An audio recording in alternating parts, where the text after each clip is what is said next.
धुळे शहरातील वलवाडी येथील आकाशवाणी केंद्रानजीक असलेल्या माजी सैनिक कॉलनी परिसरातील श्री कुबेरेश्वर मंदिरासमोरील मोकळ्या जागेत नागरिकांच्या सुदृढ आरोग्यासाठी ओपन जिम उपकरणे उपलब्ध करून द्यावीत अशा आशयाची मागणी येथील माजी सैनिकांसह नागरिकांनी भाजपाचे शहर अध्यक्ष गजेंद्र अंपळकर यांना निवेदन देऊन केले आहे।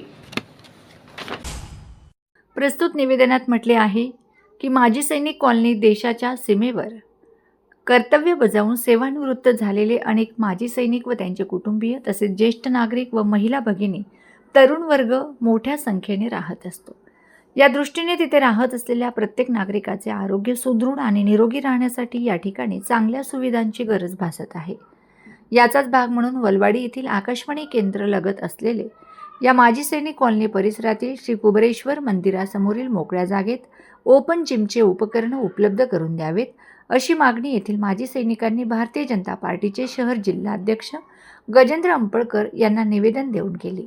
यावेळी नगरसेवक रणजितराजे भोसले उपस्थित होते। निवेदन देताना दीपक वाघ, रविकांत खंडारे, देविदास कुलकर्णी, सुनील पाटील, राजेश खैरनार हे उपस्थित होते। आज दिनांक 5/7/2026 रोजी सैनिक कॉलनी येथे माननीय नगरसेवक अपंगळकर साहेब, राजे साहेब, देवरे साहेब आणि माडी साहेब आणि तसेच सैनिक कॉलनीतले ज्येष्ठ नागरिक भगिनी यांच्या हस्ते वृक्षारोपणाचा कार्यक्रम संपन्न झाला। त्यावेळेस आमच्या सैनिकांच्या ज्या व्यथा आहेत बहुतेक रणजितराजे भोसले यांनी सोडवलेल्या आहेत। तर बऱ्याच अडचणी आम्ही त्यांना सांगितल्यात की बा आमची जी शासकीय जागा आहे ओपन प्लेस आहे इथे अतिक्रमण झालेलं आहे, गटारी नाही आणि बाकीचे खदान आहे ते सुद्धा रॉ मटेरियल जे धुळ्यामध्ये पडतं ते खदानीमध्ये टाकून द्यावं जेणेकरून ती जागा भरली जाईल। ती सुद्धा सैनिक कॉलनीच्याच हद्दीत आहे आणि तिथे पुढे माझे गार्डन होऊ शकतो, व्यायामशाळा होऊ शकते, वाचनालय होऊ शकते।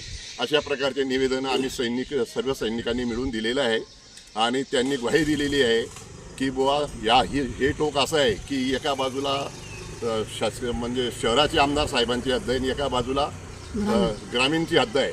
यांच्याकडून जास्तीत जास्त निधी आणून सैनिक कॉलनीचं नंदनवन कसं होईल ते आताही बॉर्डरवरच लढतायत, तिथेही बॉर्डरवर होते आणि आता इथे सुद्धा बॉर्डरवरच समस्यांना निवारण करतायत आणि जेणेकरून यांच्या कॉलनीत सुख सुविधा कशा मिळतील असं सर्व नगरसेवकांनी आम्हाला हे दिले आश्वासन दिलेले आहे। त्याबद्दल